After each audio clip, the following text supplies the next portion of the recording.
Hello, my friend. I'm glad you are here.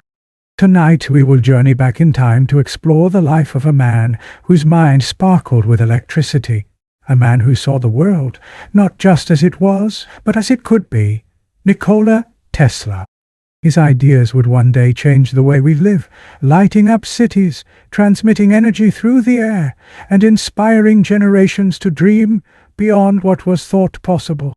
But before all of that, before the inventions and the discoveries, there was a boy born into a world of candlelit nights, stormy skies, and quiet wonder. Before we begin our story, I want to ask you for a small favor.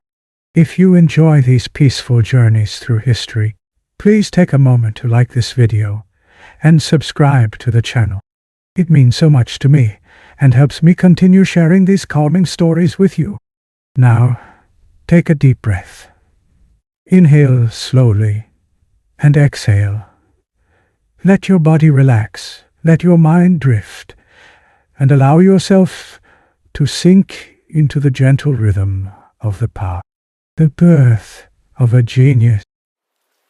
Nikola Tesla was born on the night of July 10, 1856, in the small village of Smiljan, in what was then part of the Austrian Empire, now modern-day Croatia. The air that night was thick with the warmth of summer, but it was not a peaceful night. No, the skies rumbled and the winds howled. A great storm had rolled over the hills, bringing with it flashes of lightning that split the sky in brilliant, jagged streaks. The villagers whispered about it, the way they always did when storms came, watching from their windows as nature unleashed its fury. Inside a modest home, dimly lit by oil lamps, a woman lay in labor. Doduka Mandic Tesla, Nikola's mother, was a strong and intelligent woman, but on this night she was also filled with a quiet worry. The storm outside rattled the wooden walls, and each roll of thunder seemed to echo her own pain as she brought her child into the world.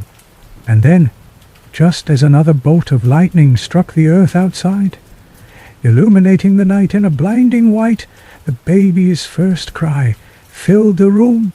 He was born into the storm. The midwife, watching the wild weather outside, shook her head and murmured, "This child, he is a child of the storm." But Doduka, weary but filled with a deep motherly love, held her newborn son close and whispered, "No, he will be a child of the light." Little did she know how true those words would be. A family of thinkers and a world of tradition. Nikola Tesla was not born into wealth, nor was he raised in poverty. His family stood somewhere in between. A respectable, educated household, rich in knowledge but simple in material possessions. His father, Milutin Tesla, was an Eastern Orthodox priest and a writer, a man who spoke with eloquence and carried himself with the quiet authority of a scholar. He valued education deeply, believing in the power of words and ideas. He spent his days immersed in books, filling their home with the scent of ink and parchment, and at night he would recite poetry or engage in deep philosophical discussion. His mother, Doduka Mandic Tesla, was different. She had no formal schooling, yet her mind was sharp, her hands always busy with invention. She was known in the village for her ability to craft tools and mechanical devices with nothing but her intuition. She could mend anything, create something from nothing, and had a remarkable memory, able to recite entire passages of poetry and prayers without ever writing them down. Nikola would later say that his inventive mind came not from his father, but from his mother, siblings, and the shadow of loss. Nikola was not an only child. He had 4 siblings, 3 sisters named Angelina, Milka, and Marika, and 1 older brother, Dane. Among them, Dane was the brightest, the one everyone spoke about in admiration. He was strong, intelligent, and full of promise. Nikola, as the younger brother, looked up to him, followed him, and admired him more than anyone. But tragedy struck early in Nikola's life. When he was just 5 years old, Dane suffered a terrible accident. Some say it was a fall from a horse. Others whisper of an even darker fate, but whatever the cause, the outcome was the same. Dane was gone. The loss shattered the Tesla family. His parents were never quite the same after that day. Milutin, once so full of wisdom and stories, grew quieter, burdened by grief. Doguka, though strong, carried sorrow in her eyes that would never fully fade. And young Nikola, he felt the weight of it too, though he was too small to understand death completely. What he did understand, however, was the change. Before, he had been the younger brother, living in Dane's shadow. Now he was the eldest son. The expectations that once belonged to Dane slowly shifted onto his small shoulders. His father watched him more closely, pushing him toward education, toward books, toward a path of discipline and knowledge. His mother, though grieving, held on to him a little tighter, perhaps afraid of losing another son. Nikola, even at that young age, began to feel different. He would spend hours alone, staring at the night sky, lost in thought. He would dream vividly, his mind swirling with images he could not explain. And though he was still a child, still innocent, something inside him had changed. After Dane's passing, Nikola's world became quieter, but his mind did not. If anything, it grew louder. Thoughts, ideas, images. They filled his head, swirling like the great storms that had surrounded his birth. He could see things in his mind as clearly as if they were real.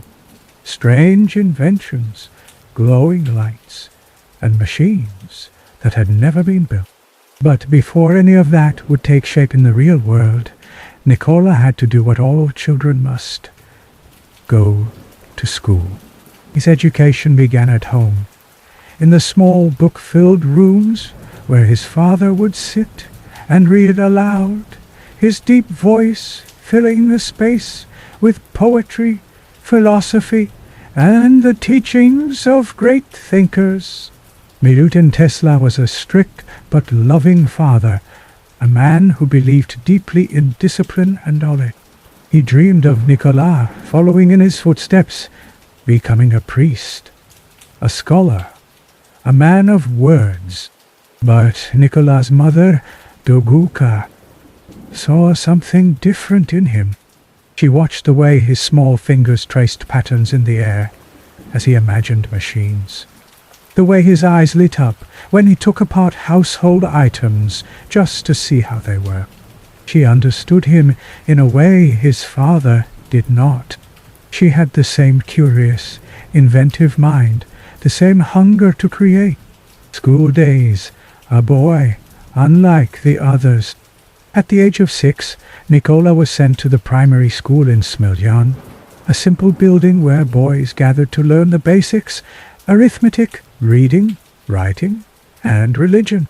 He was an exceptional student, quick to grasp new ideas, but he was also different.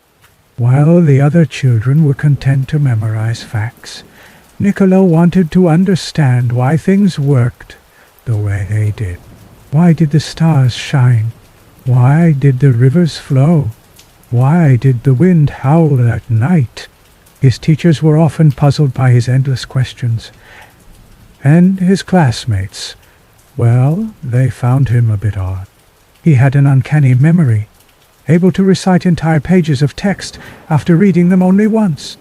He could perform complex calculations in his head without needing paper. And then there were his visions. Nikola had always seen things in his mind. Flashes of light, detailed images, entire machines taking form before his eyes. At first, he thought everyone experienced this. But as he grew older, he realized that wasn't the case. Sometimes the visions were overwhelming. He would see something so clearly that he felt he could reach out and touch it, only to blink and find it wasn't real. This frightened him at times, but it also fascinated him. He began to control it, to use it. Instead of drawing his ideas, he would build them entirely in his mind, piece by piece, testing them, fixing them, until they were perfect. This ability would one day allow him to create incredible inventions without ever needing blueprints. A move to a bigger world. After completing primary school, Nikolas' family moved to the town of Gospic, where he attended the lower real gymnasium. Here he was introduced to more advanced subjects, mathematics, physics, and mechanical drawing. These subjects excited him far more than anything else. Numbers and patterns made sense to him in ways they did not for others. By the time he was 10 years old, his teachers were beginning to notice something unusual about this boy. He wasn't just smart. He was different. He could solve problems faster than his classmates, he could recall vast amounts of information effortlessly, and he had a hunger for knowledge that never seemed to fade. But while his talents were growing, so too was the tension between Nikola and his father. Milutin still wanted his son to become a priest. He believed that a life of faith and learning was the noblest path. But Nikola had no desire for that life. His heart was drawn to something else: science, discovery, and invention. And soon, fate would push him further down that path. The days stretched long in the small towns where Nikola Tesla spent his youth. The seasons passed in slow, deliberate cycles.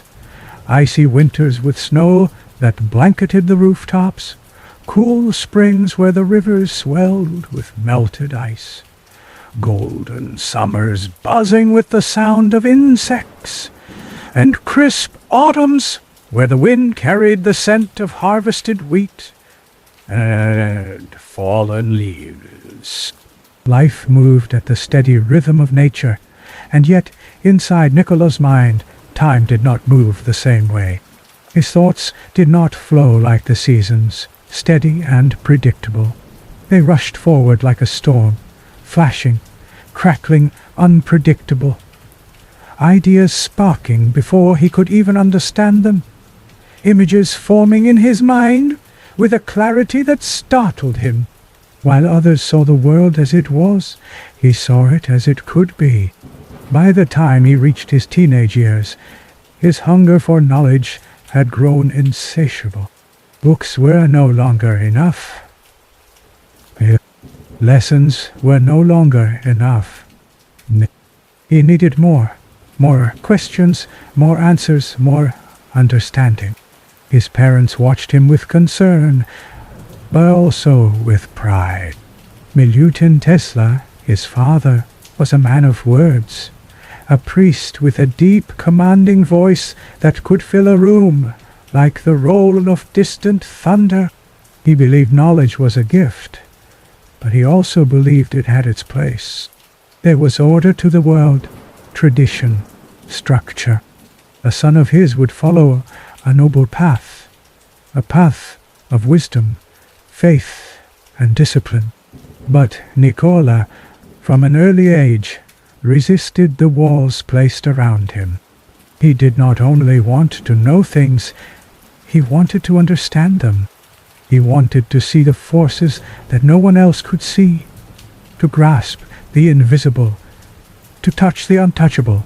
And so, at the age of 14, he left home to attend the higher real gymnasium in Karlovac, a school far larger, far stricter, far more demanding than any he had known before. A student unlike any other. Karlovac was different from the quiet village where Nikola had spent his childhood. The buildings were taller, the streets busier, and the air filled with the sharp scent of burning wood and damp stone. The winters here were harsher, with winds that cut through wool coats and left frost clinging to window panes. The mornings were often misty, the schoolyards covered in a fine layer of cold dew, the sun hidden behind heavy grey clouds. It was in this place, under dim lantern-lit classrooms, and between stacks of aging books, that Nikola Tesla's mind truly awakened. Electricity. It was a word he had heard before, a force he had read about in passing. But it was here, in the musty book-filled halls of the gymnasium, that he first saw it with his own eyes. One of his professors, a man with spectacles perched low on his nose, demonstrated electrical experiments in class. Nikola sat motionless, breathless, as he watched the tiny blue sparks leap across metal wires, flickering like trapped lightning. Something inside him stirred. It was more than curiosity. It was recognition, as if he had always known this power, as if it had been waiting for him. He could barely listen to the professor's words. His mind had already raced ahead, imagining, designing, creating. That night, as the storm clouds gathered outside his small room, he lay awake, staring at the wooden beams of the ceiling, listening to the distant roll of thunder. He did not sleep much that night, nor the night after. His mind would not let him rest. The burden of genius. Nikola's hunger for learning became something beyond ordinary ambition. It consumed him. He studied for hours and hours without pause, reading by candlelight until his eyes burned and his head ached. His body demanded sleep, but his mind refused it. He worked through the night, fueled only by his thoughts, his heart pounding as he solved problem after problem in his mind. His memory was unlike anything his teachers had ever seen. He could recall entire books after reading them once. He could perform long calculations in his head faster than his classmates could with pen and paper. It was unnatural, almost frightening. His professors warned him, begged him to slow down, to rest, to take care of himself. But he would not listen. How could he? When his mind was alive, when his thoughts burned brighter than the oil lamps that lit his study desk. And yet, the human body has limits, even his. A battle between father and son. Back home, the tension between Nikola and his father grew heavier with each passing year. Nikola Tesla was a man of principle, a man of structure. He believed that knowledge should be used for wisdom, for faith, for understanding life's greater purpose. His son was gifted. He could see that, but he was also reckless, consumed by things beyond tradition, beyond discipline. "You will be a priest, Nikola," Milutin would say in his deep, unwavering voice. But Nikola would not answer. "I do not show. We don't have to. Nikola would not answer. He would lower his head, clench his jaw, remain silent, but inside he was screaming. He did not want that life. He did not want the church, the robes, the prayers, the sermons. He wanted wires and circuits, energy and movement, creation and discovery. And then, as if fate itself sought to intervene, tragedy struck. A brush with death. At 17 years old, Nikola Tesla fell ill, terribly ill. It came suddenly, like a storm on a clear day. One moment he was working, thinking, pushing himself beyond his limits. And the next he was confined to bed, his body burning with fever. His limbs were weak, his breathing shallow. He could no longer read, no longer think, no longer fight. He had spent years ignoring the warnings, refusing to rest, demanding too much of himself. And now his body was failing him. His family was terrified. The doctors whispered among themselves. The priests prepared for the worst. Nikola Tesla, the boy who had outfought every teacher, outpaced every student, was dying. For weeks he lay motionless, the world around him fading in and out of focus. His mother, Doguka, rarely left his bedside. She held his hand, whispered prayers, watched over him with eyes filled with both love and fear. And then one night, as he lay barely able to speak, his father came to him. Nikola Tesla, the strong, firm, unyielding man of faith. His voice was different now. It was not commanding. It was not strong. It was soft. "My son," he said, his words barely above a whisper, "if you recover, I will not stand in your way. I will let you study what you desire." And in that moment, something shifted inside Nikola. His body was weak, yes, but his mind was still alive. And now he had something new, a reason to fight, a new beginning. Somehow, against all odds, Nikola Tesla recovered. His body, once so frail, slowly regained strength. His father kept his promise.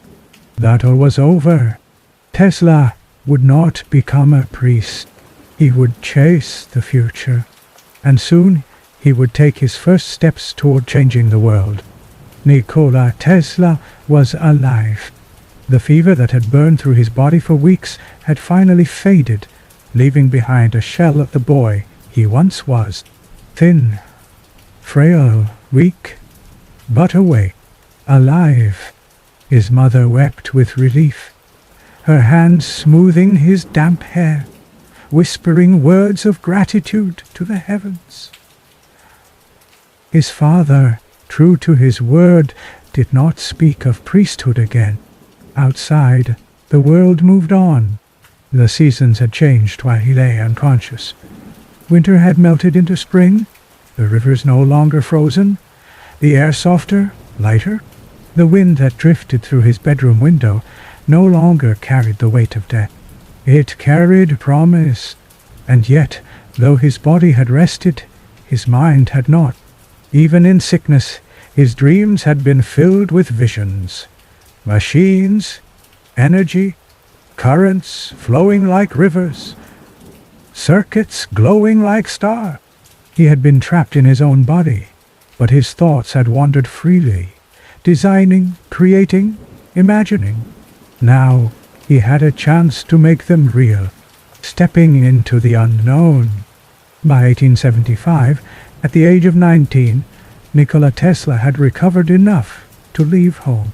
The road ahead was uncertain, but his destination was clear: the Austrian Polytechnic School in Graz. The journey itself was long. He traveled by carriage, by train, across stretches of land where the wind whispered through fields of tall grass, past villages where the scent of wood smoke lingered in the morning air. The further he moved from home, the more he felt the weight of the past lifting, the expectations dissolving. By the time he arrived in Graz, the world around him felt different, larger, busier, filled with possibilities. A world of knowledge. The Austrian Polytechnic School was a place of order, of discipline, of rigorous study. It was a world that should have overwhelmed him.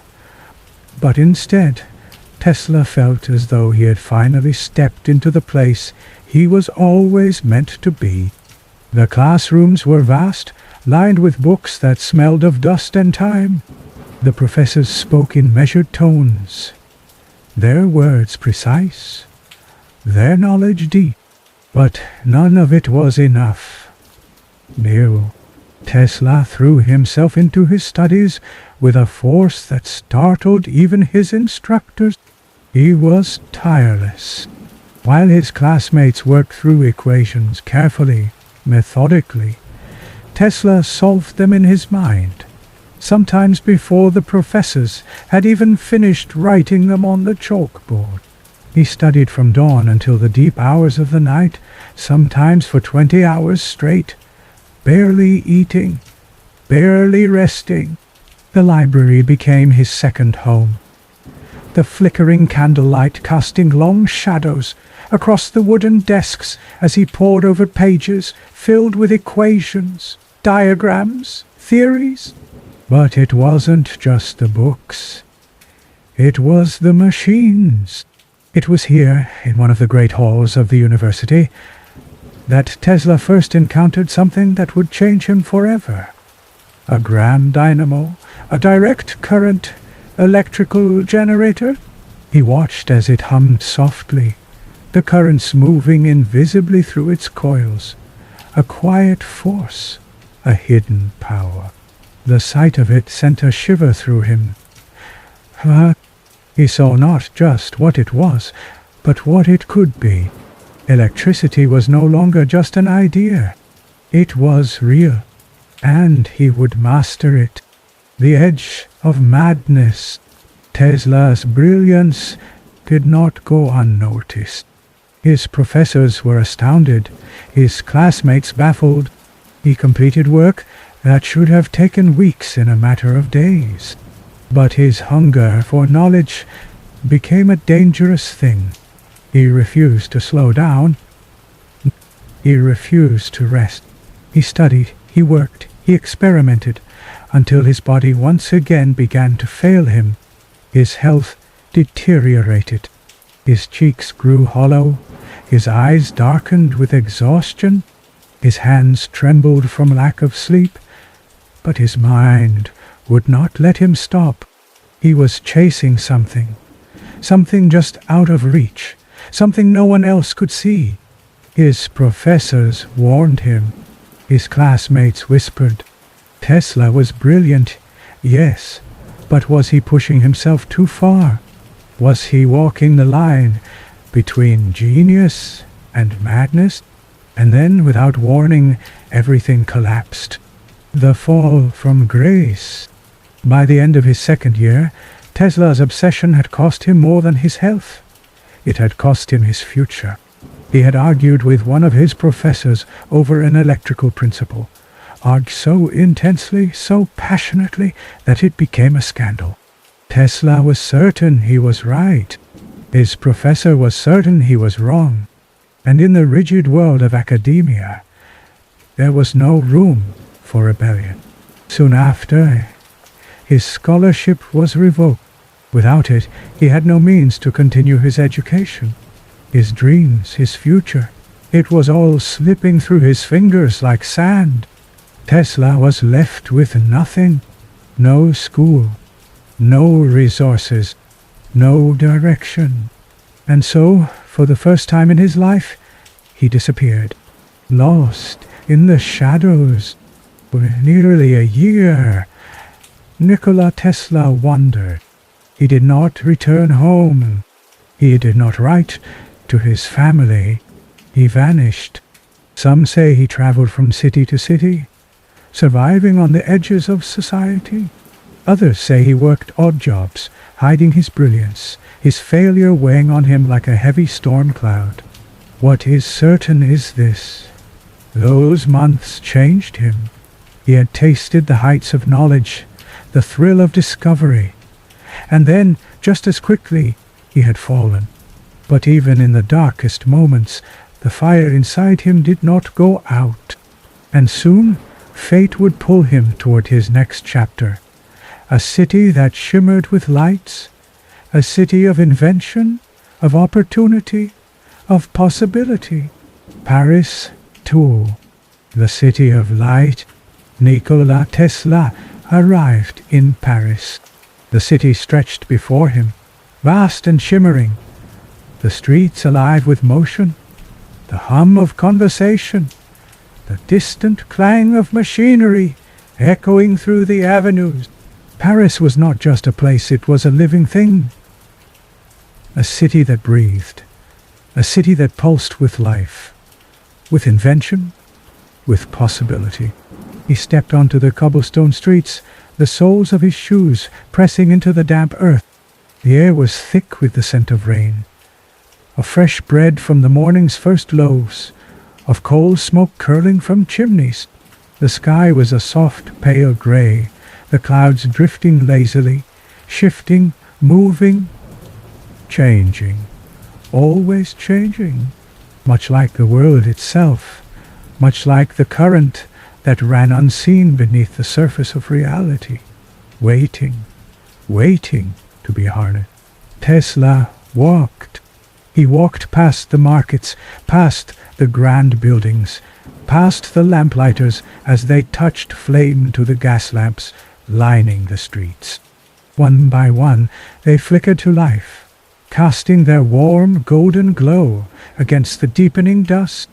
Light, light, electricity, electricity, power, power. It was everywhere, and yet it was not enough. There was more. There had to be more. He had come here not just to survive, not just to work, but to find something, to prove something, to build something. He did not know how, not yet, but he could feel it, the pull, the certainty, the knowledge that his path was leading him somewhere, even if he could not yet see the destination. He did not turn back. A stroke of fortune. In the heart of the city, deep within the veins of industry and innovation, lay Continental Edison Company, a place of machines, of circuits, of men who spoke the language of electricity. Tesla stepped through the doors. Inside, the air smelled of oil and metal, of burning filament, of ink on paper. Engines whirred, dynamos hummed, sparks crackled in the dimly lit workshops where men toiled over their creations. It was a world of invention, a world of energy, a world where Tesla belonged. He was hired, not as a visionary, not yet.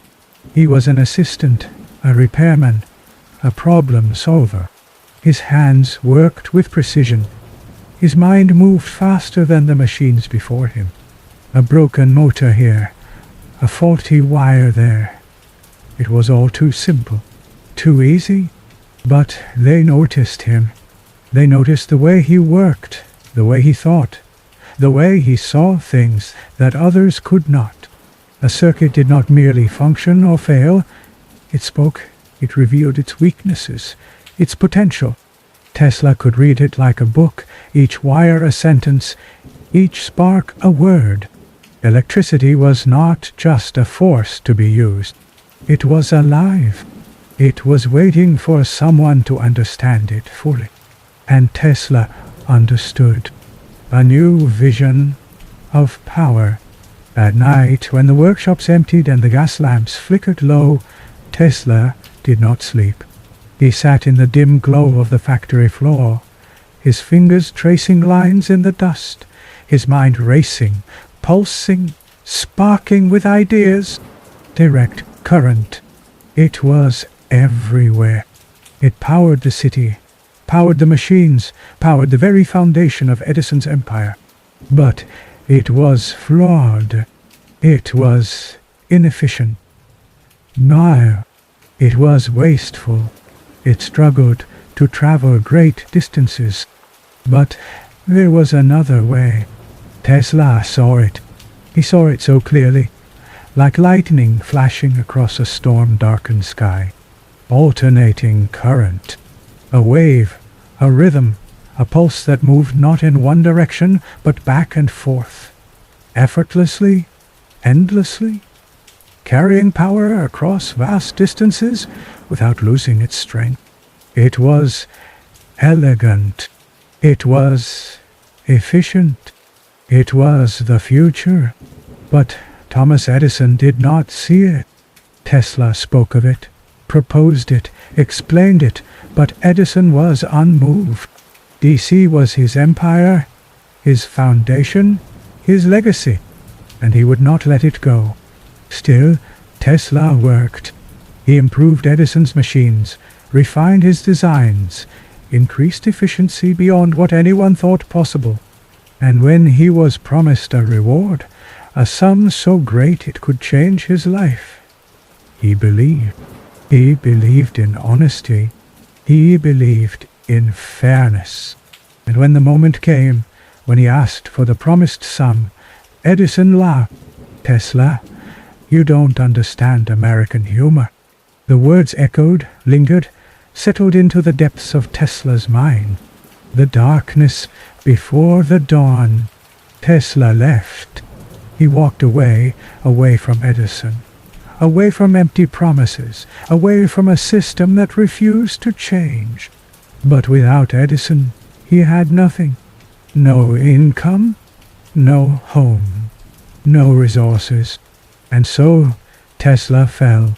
For months he wandered, lost in the streets of Paris, a city that had once felt so full of possibility, now seeming cold, indifferent. He worked where he could, took what he could find, digging ditches, moving stones, performing menial labor with hands that were meant to shape the future. The sky remained the same. The same rolling clouds, the same soft rain, the same sun rising over the rooftops each morning, unbothered by the struggles of a man who had once dreamed of harnessing the very energy that gave it light.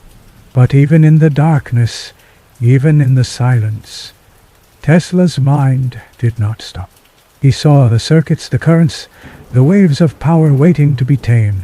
He saw the future, even as his own future seemed to vanish before him. And then, when it seemed as though fate had turned its back on him forever, an opportunity appeared, a chance, a door, a way forward. One word, America.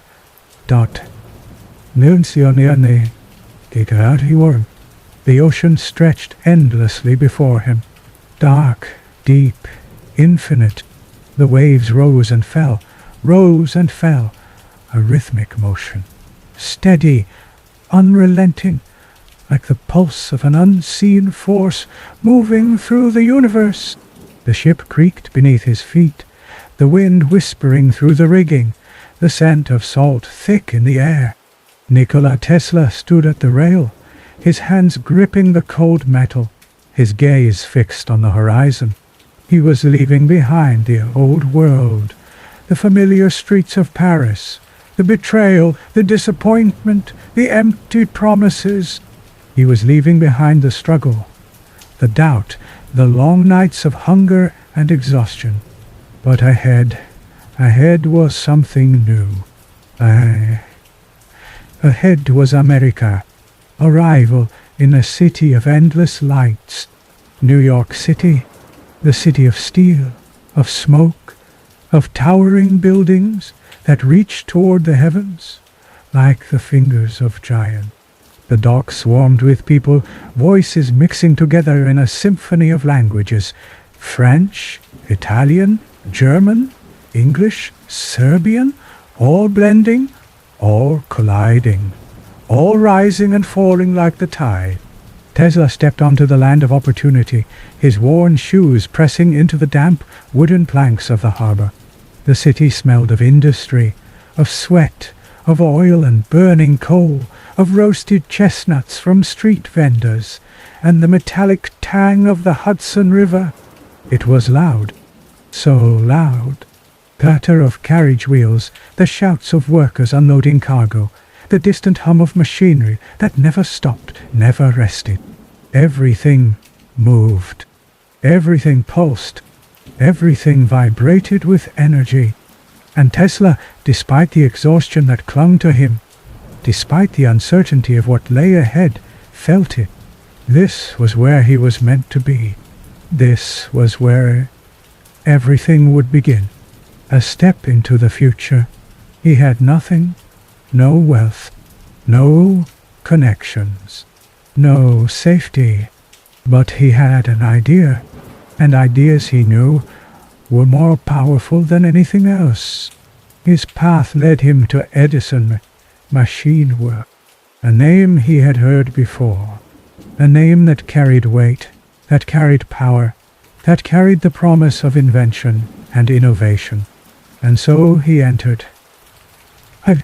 The factory hummed with life, belts spinning, gears turning, sparks flashing against metal as workers bent over circuits, wires, and massive dynamos. Tesla, hungry, exhausted, stood before them.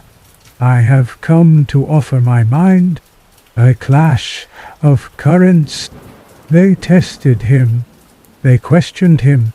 And quickly, so quickly, they realized that Tesla was not like the others.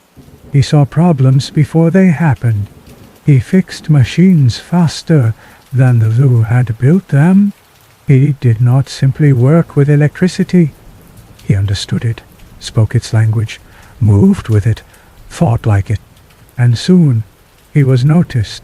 Edison himself, the great inventor, the towering figure of industry, the man whose name was spoken with reverence across the world.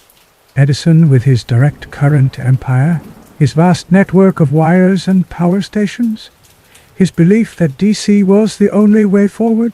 Tesla, with his vision of alternating current, his belief in a system that could travel farther, work better, power the world with less waste, with less effort, with more possibility.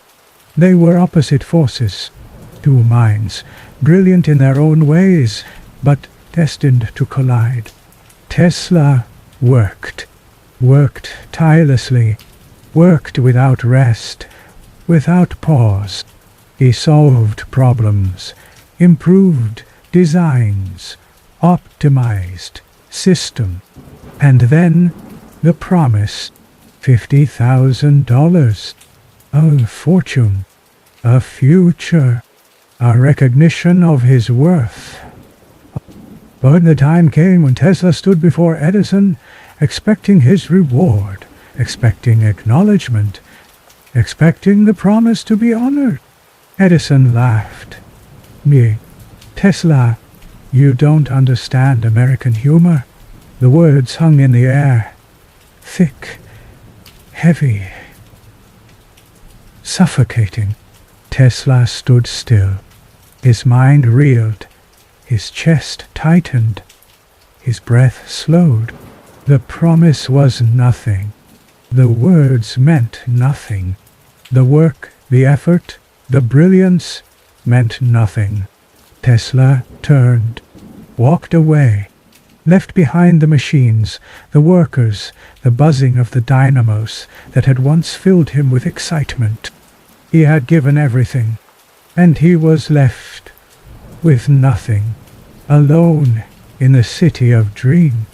The streets of New York were cold, cold in a way that seeped into the bones, into the soul, into the space where hope once lived. Tesla wondered. Me so body, penniless, homeless, devoid. His mind, still sharp, still burning with ideas, now trapped in a body that ached with hunger, with exhaustion, with the weight of betrayal. He found work where he could, dug ditches in the mud, laid cables beneath the streets, carried stones with hands, meant for equations and blueprints. The city did not stop. It moved forward, always forward. The lights flickered on in the windows of grand buildings, casting a golden glow against the endless black of the night. They were powered by Edison's direct current. But Tesla knew. He knew something they did not. He knew that something better was coming. The moment everything changed. One meeting, one opportunity, one man who saw Tesla for what he was, not a failure, not a worker, not just another inventor lost in the machinery of industry. A genius, a man with a vision, a man whose ideas could reshape the world. His name was George Westinghouse, and when he extended his hand to Nikola Tesla, when he offered a chance, a real chance, a partnership, a belief in alternating current, Tesla took it, and the war of the currents began. The war of the currents begins. The world was changing. The air hummed with energy, invisible currents flowing through wires, through metal, through the very fabric of the growing city. Electricity, electricity, a force, a power, a revolution waiting to unfold. And at the heart of it stood two men. One, a titan of industry, deeply rooted in his own empire. The other, a visionary, reaching beyond what was seen, beyond what was known. Thomas Edison, Nikola Tesla, two minds, two beliefs, two currents, direct current and alternating current.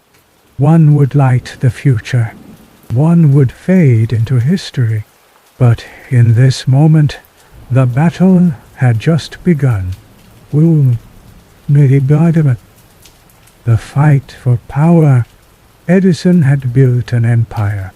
His direct current system was already in place, lighting homes, powering factories, stretching its wires like veins through the body of the city.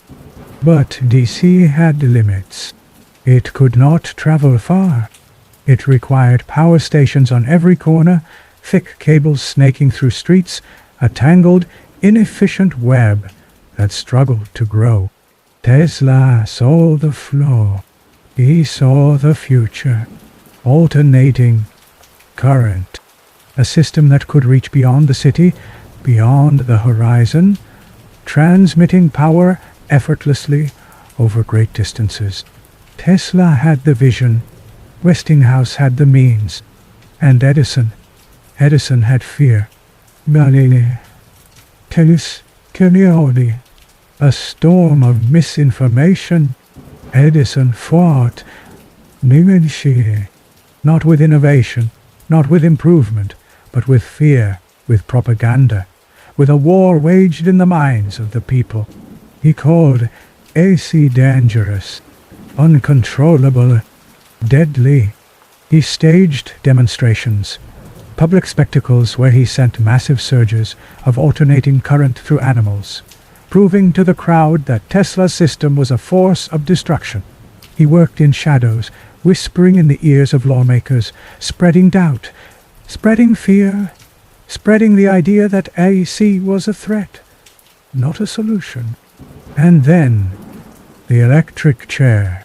Edison's campaign against alternating current took a darker turn. The first execution by electricity.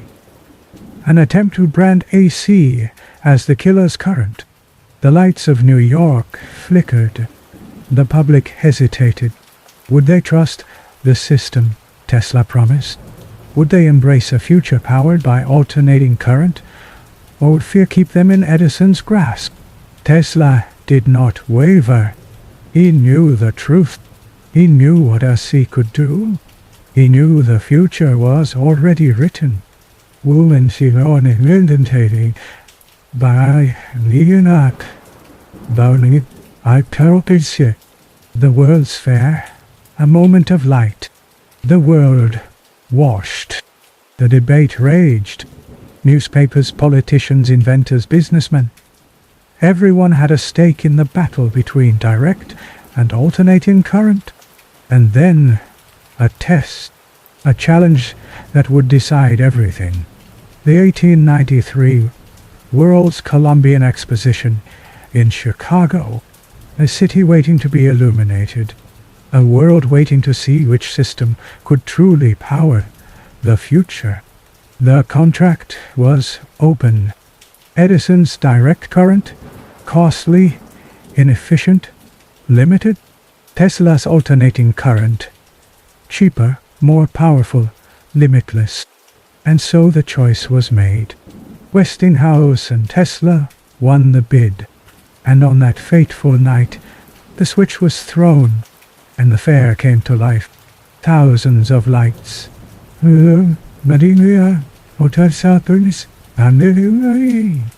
Brilliant, glowing, stretching into the sky like a second sun. The people gasped. The air hummed with energy, pure, undeniable energy. AC had won. Tesla stood beneath the glowing towers, beneath the white city of light, beneath the proof of his vision. And for the first time, the world saw the future, and the future was alternating current. Niagara, the final victory.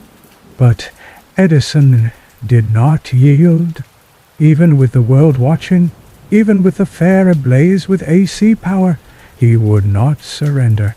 The battle was not over. The true test, the greatest test, lay beyond the city, beyond the fair, beyond the streets where people walked. Niagara Falls, a force of nature, a river endless, relentless, crashing down with unimaginable power. A constant, unceasing roar. A thunder that had existed long before mankind. A force waiting to be harnessed. The challenge to tame it. To turn water into electricity. To bring power not just to one city, but to an entire nation. Edison fought for control, but once again, Westinghouse and Tesla won, and so the machines were built. The turbines roared, the generators spun, the cables stretched outward, reaching, carrying power farther than direct current ever could. And then soon, Niagara was electrified, and the lights of Buffalo, miles away, flickered on. It was over. The war of the currents was over. Tesla's vision had won.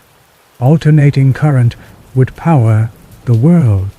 Edison's empire began to fade. On and off, be back at Boris, alone in the shadows of victory. Tesla should have been rich. He should have been powerful. He should have had wealth beyond imagination. A legacy built not just in ideas, but in fortune. But Tesla was not like the others. He was not a businessman. He was not a tycoon. He was not a man who clung to wealth, to contracts, to the idea of ownership. And so, when Westinghouse, struggling under financial pressure, came to him, Tesla did the unthinkable. He tore up his own contract. A fortune gone. A future of riches erased. But Tesla did not care. He had already won. His dream was real. The world would be powered by his vision, and that, to him, was worth more than money. The night that never ends. Time passed. The world moved forward. Cities glowed. Factories thrived. Homes were warmed, streets illuminated, machines brought to life by the invisible currents that pulsed through wires, through steel, through the air itself. Tesla had changed the world, but the world did not change for Tesla. He grew older. His inventions, more daring, more impossible, more ahead of their time, found fewer and fewer supporters. His name faded. His wealth disappeared. And in the end, he was left with nothing but the hum of his own mind, the endless thoughts, the ideas that never stop. Alone, in a hotel room in New York, Tesla sat by the window, watching the lights of the city. The city he had powered, the world he had illuminated. He had given everything, and in return, he had become a ghost, a whisper of a man, a legend fading into the darkness of time.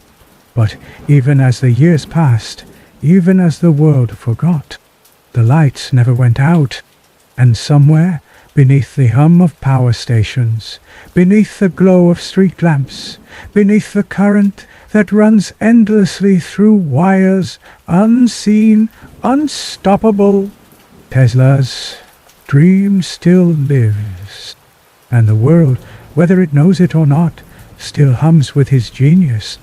The night that never ends. Time passed. The world moved forward. Cities glowed. Factories thrived. Homes were warmed.